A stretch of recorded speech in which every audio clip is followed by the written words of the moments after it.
Nós ouvimos hoje bastante depoimentos e testemunhos daquilo que Deus tem feito. Eu estou aqui em Dourados desde 87 e a igreja nós começamos a trabalhar na IPI de Dourados em 1990, efetivamente. 96 iniciou a Terça da Esperança. Quantos aqui estavam nessa data, em 1996? Depois eu e Enéia. Tem mais alguém aqui? Ali tem um grupo que estava, Orlando Sandra, está lá, o Aires também. Então nós éramos um grupo que começou com alguns presbíteros, eu me recordo bem, do Edneu, do Paul, também do Zé Carlos, Zé Maria Delvigna. E nós começamos lá no antigo templo nosso. Antes só tinha o salão social.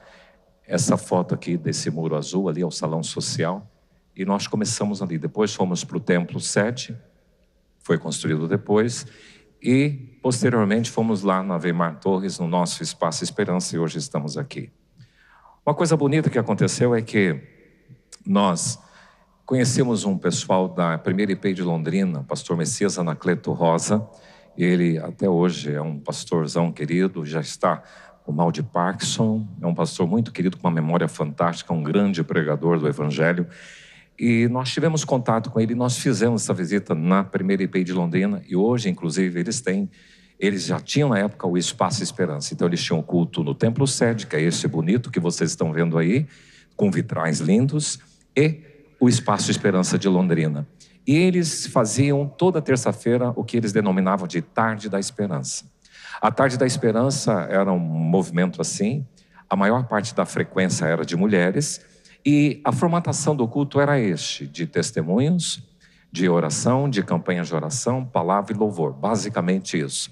Então, esta ideia nós assimilamos da primeira IPI de Londrina e foi trazida para a IPI de Dourados. E até então, está aqui, vocês participando da Terça da Esperança, foram 30 anos, pessoas que começaram buscando a Deus. Essa é uma breve história da Terça da Esperança. Interessante que muitas coisas aconteceram, milagres, agir de Deus, poder de Deus, cura, conversão, e a gente tem ouvido aqui o que Deus tem feito através das campanhas de oração. Então hoje nós estamos completando as bodas de pérola, são esses 30 anos, e nós celebramos a fidelidade de Deus, nós honramos aquelas pessoas que passaram antes de nós e reafirmamos o poder da oração. Vamos dizer para a pessoa que está ao seu lado, eu creio no poder da oração. Quantos não foram aproximados da IPI de Dourados pela Terça da Esperança? Começaram uma campanha de oração por uma causa, a gente sempre propõe esses 5 temas, vida física, vida espiritual, familiar, emocional e material. E as pessoas começam a fazer uma campanha e Deus resolve atender. E aí as pessoas veem que Deus funciona na vida da gente. E aí elas começam a buscar ao Senhor. Há umas canções que marcaram a Terça da Esperança. Até não deu tempo da gente trabalhar isso nessa terça, mas eu lembro de uma canção que dizia assim: eu creio que tudo é possível e que nada é impossível para ti. Basta uma palavra tua e os montes se removerão. Essa era uma canção marcada. Outra canção: o meu Deus é o Deus do impossível. Jeová Jiré, o grande El Shaddai. Músicas que marcaram a Terça da Esperança. Depois, lance sua rede ao mar, creia na palavra de Deus. Essa canção da Alda Célia marcou muito a Terça da Esperança. E uma nós vamos cantar hoje: cada vez que a minha fé é provada, tu me dás a chance de crescer um pouco mais, rompendo em fé. Então são canções que marcaram a nossa história. Agora, eu queria pensar com vocês nesse texto de Romanos 12:12. Eu creio que você vai sair com esse versículo decorado. É um versículo fácil. Romanos 12:12. Os números já ajudam, né? Então vamos lá, Romanos 12:12. Vamos dizer juntos? Romanos 12. O que diz Romanos 12:12? Está ali, ó. Regozijai-vos na esperança. Sede pacientes e na oração perseverantes. Vamos dizer juntos ali?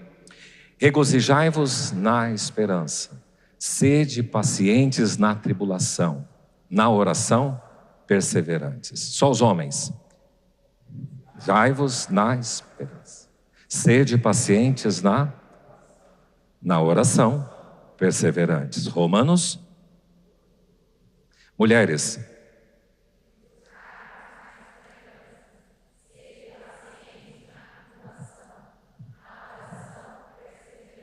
Todos juntos. Regozijai-vos na esperança. Sede na tribulação, na oração, perseverantes. Pai, que a Tua palavra fale ao nosso coração nesta hora. Oramos em nome de Jesus. Amém. A carta aos Romanos foi escrita pelo apóstolo Paulo. Já compartilhei aqui desse púlpito que Paulo não fundou essa igreja. É uma das únicas igrejas que no Novo Testamento ele não fundou. E ele mandou essa carta dizendo assim: eu tenho vontade de estar com vocês para repartir o dom, para nos consolar reciprocamente e para frutificar no meio de vocês. E as cartas de Paulo, normalmente ele escreve uma primeira parte teórica, doutrinária, e a outra palavra prática, a outra parte prática. São 16 capítulos a carta à igreja de Roma. Os 12 primeiros capítulos é uma parte teórica. Os 11 primeiros capítulos são uma parte teórica. 12 até o 16, a parte prática. E esse versículo, portanto, está na parte prática. Está em Romanos 12, 12. Pois bem, nesse capítulo que fala de uma parte prática, ele lista atitudes que você pode adotar na sua vida que vão efetivamente caracterizar uma vida cristã. Ele vai falar do amor que deve ser sem hipocrisia, ele vai falar da dedicação entre irmãos, vai falar do zelo espiritual que temos que ter, do serviço ao Senhor, e vai falar, nesse versículo, da esperança, da paciência e também da oração. Pessoalmente, eu gosto muito dos imperativos bíblicos. Tem vários. Por exemplo, quando a gente olha lá no Velho Testamento, Deus chega para Josué e diz: ser forte e corajoso. O imperativo. Salmo 46, 10 diz: aquietai-vos e sabei que eu sou Deus, sou exaltado no céu, sou exaltado entre as nações. Mateus 4, 17, a palavra bem definida: arrependei-vos, é imperativo. Temos o imperativo também do próprio Senhor Jesus: ama ao teu próximo como a ti mesmo. Jesus, no final da sua carreira ministerial, dando ordem aos seus discípulos, diz: ide e fazei discípulos, imperativo. Agora tem um que eu gosto muito, que é de Coríntios 16, 13, que ele é bem curto e grosso, Paulo, e diz: sede vigilantes, permanecei firmes na fé, portai-vos varonilmente, fortalecei-vos, todos os vossos atos sejam feitos com amor. Olha só, ordens bem imperativas, bem contundentes. E assim, esse texto que a gente acabou de ler também tem 3 imperativos. E aqui tem uma outra característica, é um imperativo presente. O imperativo é uma ordem, é uma ordenança, é uma exortação. E chama você, convoca você para uma ação prática. Na verdade, o evangelho, ele não é para ser de gogó. O evangelho não é para ser teórico. O evangelho, ele tem que ser encarnado, ele tem que ser vivenciado, ele tem que ser traduzido em atitude prática. E imperativo presente significa que tem que ser algo contínuo na minha vida. Eu quero pensar com vocês sobre a força da esperança, porque a esperança cristã não é apenas uma virtude relacionada ao meu sentimento de esperança, mas é também uma força propulsora, é um impulso, é uma motivação, é um combustível, uma energia que você recebe. A esperança traz a você força, e eu quero pensar com você sobre quais são essas forças que a esperança traz. Nesse versículo de Romanos 12, 12, que eu esqueci, como é que é mesmo? Regozijai-vos sede pacientes e na oração, perseverantes. Estão decorando. Tem 3 imperativos e 2 são virtudes. Quando você olha para esse texto, você vai perceber que tanto a alegria como a paciência são virtudes. Agora, quando ele fala da oração, eu entraria mais para a disciplina espiritual. Mas todas as 3 virtudes também podem ser exercitadas. Então eu quero pensar com vocês sobre a força da esperança em 3 segmentos. Primeiro, a esperança sustenta a alegria. Diga para a pessoa que está ao seu lado: a esperança sustenta a alegria. Mas fala alegria com gosto, fala alegre. A esperança sustenta a alegria. É interessante porque na oratória, uma vez eu fiz um curso, a gente tem que saber muito como fala. Por exemplo, se eu chegasse para vocês que eu estou muito feliz em estar com vocês aqui nessa noite. Olha a minha expressão. Eu estou muito feliz em estar com vocês aqui nessa noite. Então você precisa aprender a trabalhar a sua entonação e trabalhar também a sua comunicação visual. Então a esperança sustenta a alegria. Por isso que ele diz: regozijai-vos na esperança. A palavra regozijar tem a ver com estar contente, mas é mais que isso, é ficar extremamente alegre. Uma pessoa regozijante é assim, ela está alegre. Uma vez eu cheguei para a pessoa: e aí, como é que está? Rapaz, a vida está tão boa que eu acordo de madrugada só para dar risada. Falei: eita, isso é bom demais, né? Mas é esta alegria intensa, regozijo extremo. E a esperança é essa expectativa confiante, especialmente do futuro que aguarda os filhos de Deus. Agora, falar do regozijavos na esperança é falar da alegria, porque ela é uma virtude, a alegria também é parte integrante do fruto do Espírito. E, em terceiro lugar, a alegria é também um exercício espiritual. Tanto que Paulo diz: alegrai-vos sempre no Senhor. Outra vez digo, alegrai-vos. Isso está em Filipenses 4:4. Então, a fonte da alegria é a esperança que temos no Senhor. E essa alegria não deve depender de que tudo ao meu redor e de que todas as circunstâncias ao meu redor estejam bem. O cristão pode enfrentar dificuldades, pode enfrentar lutas, tribulações, viver pressões e mesmo assim manter a alegria. Meu irmão, quando diz que nós temos a alegria que vem do Senhor, não quer dizer que todo dia a gente vai estar alegre, sorrindo. Tem dia que a gente vai estar introspectivo, fechado. Eu estava ouvindo domingo uma canção que nós cantamos aqui, fala: se eu não ouvir a voz de Deus, eu morro. E lá naquela canção falava também que eu preciso aquietar as vozes interiores. E quantas vozes interiores a gente tem? E a gente tem que trabalhar isso dentro de nós. Fala: Senhor, eu quero a tua alegria. Então esta alegria não é fundamentada, baseada nas circunstâncias, mas na esperança. Então a fonte de alegria nossa é justamente essa, a esperança que sustenta a alegria. E esta alegria nasce da certeza de que Deus vai cumprir o que prometeu. Eu sei que a gente hoje escuta notícia e elas não entusiasmam a gente. A gente ouve de guerra, a gente ouve de corrupção, a gente ouve de grampo, a gente ouve do Supremo, a gente ouve do político, a gente ouve de um monte de coisa. E isso deixa a gente atemorizado. Mas a nossa esperança não está nessa vida. Inclusive, eu gosto muito de Paulo, quando ele encerra uma das cartas dele à igreja de Corinto, dizendo assim: se a nossa vida se limita, se a nossa alegria, a nossa esperança se limita apenas a esta vida, se a nossa esperança se limita apenas a essa vida, somos os mais infelizes de todos os homens. Então, você que vive para o seu trabalho, para a sua barriga, para a sua roupa, para a sua casa, você que vive para a sua formação, para formar seus filhos, para ter netos, para fazer um monte de coisa, se você só vive para isso, você é o mais infeliz de todos os homens, porque a pessoa que vive a verdadeira alegria do Senhor, ela tem esperança na eternidade de tudo aquilo que Deus prometeu e Ele vai cumprir. E essa alegria nasce dessa certeza, celebra de forma antecipada o que Deus vai fazer. Quem espera em Deus, diga para a pessoa que está ao seu lado: não vive no desânimo. Quem espera em Deus, não se rende ao pessimismo. Quem espera em Deus, aprende a celebrar o que Deus fará. Amém? Romanos 12:12 diz como? Regozijai-vos sede pacientes na oração. Parabéns.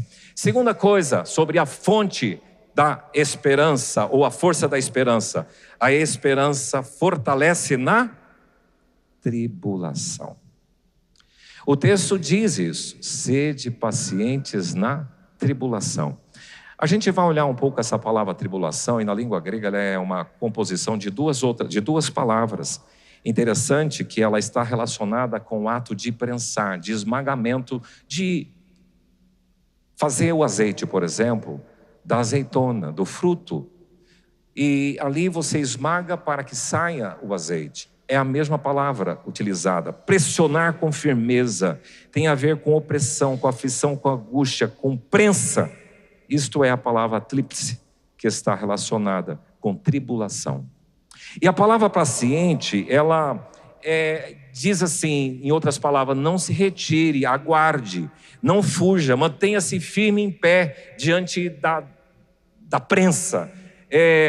Aguente bravamente e calmamente os maltratos. Difícil isso, né? Mas Paulo está dizendo que você tem que ser paciente na tribulação. Porque a gente passa por tribulações, por pressões, aborrecimentos e angústias. E nestes momentos nós precisamos da esperança para nos fortalecer. Agora, falar sobre paciência na tribulação, da mesma forma que a alegria, a paciência também é uma virtude. Da mesma forma que a alegria, a paciência também é um exercício. Como eu tenho que alegrar-vos sempre no Senhor, aqui diz que eu tenho que exercitar a paciência. Eu preciso estimular a paciência. Isso aqui é difícil para quem gosta de coisas assim mais rápidas. Eu tenho um pouco de dificuldade de lidar com isso, de aguardar as coisas. Então, é um exercício que você e eu temos que praticar. E Deus nos promete ou nos responde às nossas orações de 3 formas. Alguém já disse isso, você já deve ter ouvido daqui mesmo. Deus pode dizer sim para a sua oração. Deus pode dizer não. E Deus pode dizer espere. E você faz a sua campanha de oração e Deus pode dizer sim. Mas Deus pode dizer não. Mas Deus pode dizer para você, aguarde, espere. Existem tribulações, angústias e aflições ou aborrecimentos que eu e você causamos a nós mesmos. Não é culpa de Deus.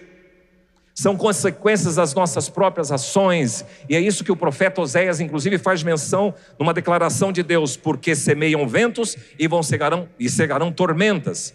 E numa outra palavra que a gente diz, quem planta vento, colhe tempestade. Então tem gente que passa por tribulação, por prensas, por consequência dos seus próprios atos. Mas existem tribulações que são formas de Deus tratar ao meu e seu coração. São provas de Deus para a sua vida.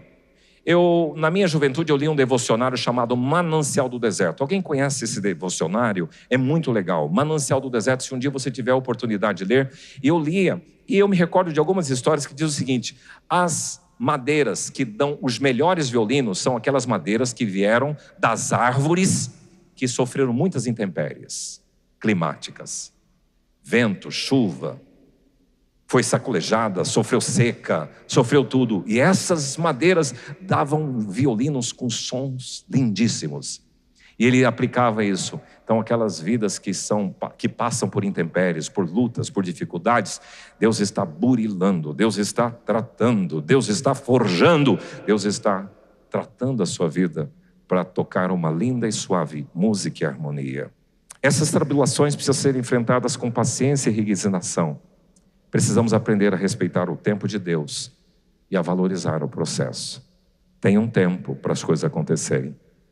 Quantos meses normalmente uma criança demora para ser formada dentro do ventre? Quantos meses? 9. Conta-se uma história de uma pessoa que viu um casulo de borboleta que tinha um pequeno orifício. E ele ficou observando enquanto a borboleta lutava para sair. Peço para o Rubinho trazer o... Hoje eu já tive um problema engraçado isso, tem umas lutas espirituais. Meu iPad estava com 40% de bateria, ele não quis ligar no programa e agora ele está acabando a bateria por querer aqui. Esse homem encontrou esse casulo de borboleta que tinha um pequeno orifício e ele ficou observando como que a borboleta lutava para sair. Por várias horas ela se esforçava para passar por aquele pequeno buraco, mas parecia não conseguir avançar. Então o homem ficou com pena desse casulo, dessa borboleta que está ali lá, e decidiu ajudar. Pegou uma tesoura e abriu um pouco mais o casulo para facilitar a saída. O que aconteceu? A borboleta saiu rapidamente, mas havia algo estranho. O seu corpo era inchado e as suas asas eram pequenas e fracas. O homem imaginou que em alguns minutos as asas se abririam e ela voaria. Mas isso nunca aconteceu. Por quê? A borboleta passou o resto da sua vida sem conseguir voar, apenas se arrastando. Qual é a ciência disso? O que o homem não sabia é que a luta para sair do casulo é necessária. Porque ao passar pelo pequeno orifício do casulo, a pressão faz com que o líquido do corpo da borboleta vá para as asas, fortalecendo-a para o voo. E ao encurtar o processo, ele também impediu o desenvolvimento dessa borboleta. Às vezes a gente quer que Deus tire rapidamente as nossas lutas, mas muitas delas fazem parte do processo de Deus para criar resistência espiritual para a sua vida. A igreja primitiva que enfrentava perseguições e dificuldades, e Paulo sabia disso, muito especialmente a igreja de Roma, mas Paulo ensina a ter paciência, sede pacientes na tribulação, a ser perseverantes. A tribulação tende a enfraquecer a minha fé, mas a esperança dá resistência espiritual. Quem tem esperança suporta as aflições do presente. Quem tem esperança mantém a fé no meio das dificuldades. E quem tem esperança confia que Deus irá transformar as situações. Terceiro e último lugar. A esperança mantém a perseverança na oração. Existe uma relação entre a esperança e a oração. O Salmo 130, o salmista diz assim: das profundezas clamo a ti, ó Pai. Escuta a minha fraca voz, estejam alertas os teus ouvidos. Aguardo o Senhor, a minha alma o aguarda, e eu espero na sua palavra. Então ele usa a palavra clamo, que é oração, mas ele diz eu espero, que é esperança. Há uma relação muito intrínseca, muito direta entre a oração e a esperança. A gente percebe isso na Bíblia. Portanto, Paulo diz assim: na oração, queridos irmãos, sede ou sejam perseverantes. A palavra oração é para, em direção a, com uma outra palavra, súplica, pedido, voto, desejo dirigido a Deus. Então, a oração é uma justa posição de duas palavras que diz para, pedido, dirigido a Deus. Voltar-se para Deus em súplica ou pedido. A quem nós iremos? Como é bom poder contar com o recurso da oração. As terças da esperança, esses 30 anos, têm estimulado as pessoas a apresentarem a Deus em oração. Não sei se vocês sabem, mas nós estamos agora num período de 21 dias de jejum e oração. Tem grupos dessa igreja clamando, seja num período de agora à noite até amanhã, até meio-dia, depois o grupo de meio-dia até as 8 da noite, alguma coisa assim. E o que nós fazemos? Intercedemos pela igreja. Todos os nossos cultos têm um grupo no cenáculo aqui, e você é convidado a participar desse tempo de oração. Meia hora antes tem gente orando, porque nós precisamos estar sob o poder da oração. Deus não rejeita a oração tem poder. E a palavra perseverar na oração, a palavra perseverar significa ser forte, permanecer firme, resistente, dedicar-se constantemente, servir constantemente. Então a oração é apresentada como um meio de sustentar a fé. Perseverança na oração. Quem persevera na oração mantém a fé viva, mantém a esperança viva e encontra força para suportar as tribulações. Jesus, ele em Lucas 18:1, ele recomenda e ensina que devemos orar sempre e nunca esmorecer e não desanimar. Será que todos os dias nós estamos com vontade de orar? Será que nós temos sempre vontade de orar? Por isso que a oração também entra pela disciplina. Eu tenho que lutar com mim mesmo. Eu tenho que lutar com minha alma. O salmista faz isso. Porque estás abatida, minha alma? Então ele luta. E você, para não ser desqualificado, você tem que vencer essas vozes interiores. Você tem que vencer a sua carne. E você tem que exercitar a oração. Quando a gente fala de campanha de 7 semanas, eu queria fazer uma síntese, um apanhado interessante aqui, porque o número 7 tem um significado muito importante. Quando você vem aqui aceitando uma campanha de oração, você está fazendo um voto com Deus. E aqui eu quero dar uma recomendação. Lá, Eclesiastes, Salomão diz assim: se você for fazer um voto, então muito cuidado. É melhor que você não faça do que fazer e não cumprir. Quando você assume um compromisso de oração de 7 terça-feiras, você está dizendo assim: Senhor, eu quero estar durante 7 terças-feiras dedicando, nessa terça da esperança, o meu tempo ao Senhor, buscando por esta causa que eu estou apresentando. Quero trazer uma palavra. Mari Nájila, ela queria vir hoje à terça da esperança, ela fez um tratamento hoje à tarde, não estava bem, mas Deus abençoe a sua vida. Eu falei: faça essa campanha hoje lá pela mídia, acompanhe. E tem outras pessoas que fazem campanha, que não podem vir, e estão em casa participando da Terça da Esperança. Mas o número 7 é o número da completude, é o número da perfeição, e a gente vai encontrar 7 dias da criação, 7 semanas de anos antes do jubileu. O Senhor Jesus fala perdoar 70 vezes 7, exemplos na vida de Israel, 7 semanas até o dia de Pentecostes. O sacerdote aspergia o sangue 7 vezes diante do Senhor. Salomão diz em Provérbios 24:16 que o justo cai 7 vezes e se levanta. Em Apocalipse o número 7 aparece repetidas vezes. 7 igrejas, 7 selos, 7 trombetas, 7 taços, 7 notas musicais, 7 dias da semana, 7 cores do arco-íris. E existem 3 processos espirituais que se desenvolvem em ciclos definidos de busca e perseverança. Primeiro, 7 voltas em Jericó. Essa foi a estratégia que Deus deu pelo capitão dos exércitos a Josué, dizendo: vocês vão percorrer em volta de Jericó durante 7 dias, e no 7º dia vocês vão dar 7 voltas, e as muralhas caíram. Processo. Segundo, a oração perseverante de Elias. Ele estava orando para que viesse chuva, e ele manda o seu servo olhar. O servo foi olhar para o mar até que a resposta veio. O texto diz: vai, olha para o mar. E aconteceu que a 7ª vez ele diz: eis que se levanta do mar uma pequena nuvem com a mão de um homem. Pela 7ª vez, processo. Naamã, o comandante de guerra do exército sírio, tinha lepra, e ele foi procurar recorrer ao profeta Eliseu, e ele pediu: você tem que tomar 7 banhos no rio Jordão. Ficou indignado porque o rio Jordão era lamacento, e lá na terra dele o rio era melhor, como o rio Formoso e bonito. Mas ele obedeceu. Ao mergulhar 7 vezes no rio, Naamã foi curado. O 7 mostrando um processo na nossa vida. Então a esperança mantém a perseverança na oração. E nós estimulamos a campanha de 7 semanas com base nessas informações que acabei de passar para vocês. Não é nada místico, é algo de processo de Deus na sua vida. O que diz mesmo Romanos 12:12? Regozijai-vos na sede, na oração. Nossa, vocês estão mal, hein? Vamos lá? Regozijai-vos na esperança, sede na tribulação, na oração perseverantes. Romanos, coloque-se em pé por gentileza.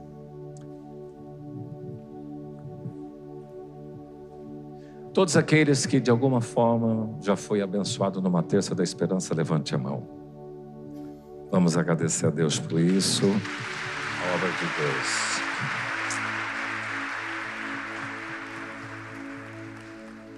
Mas nessa noite, pela celebração dos nossos 30 anos, nós queremos fazer um convite especial. Se você hoje tem uma área na sua vida que você precisa do toque de Deus, do favor de Deus, enquanto cantamos essa canção, você vem à frente, nós vamos orar com você. Quero chamar os pastores, os presbíteros, a equipe ministerial para estar orando aqui.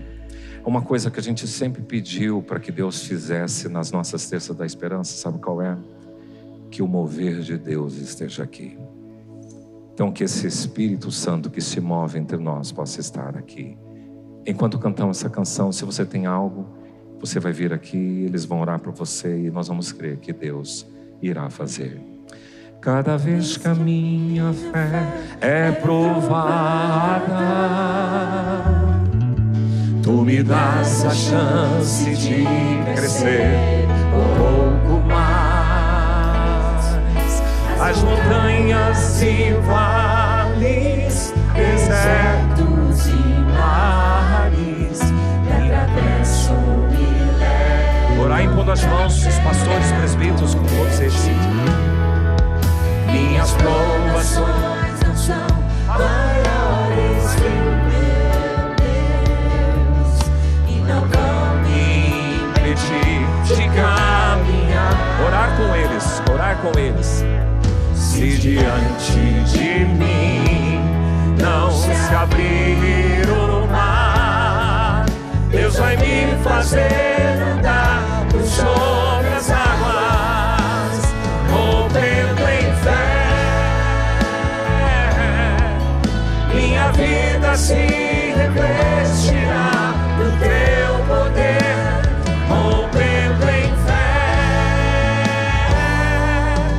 Ousadia vou mover o sobrenatural. Vou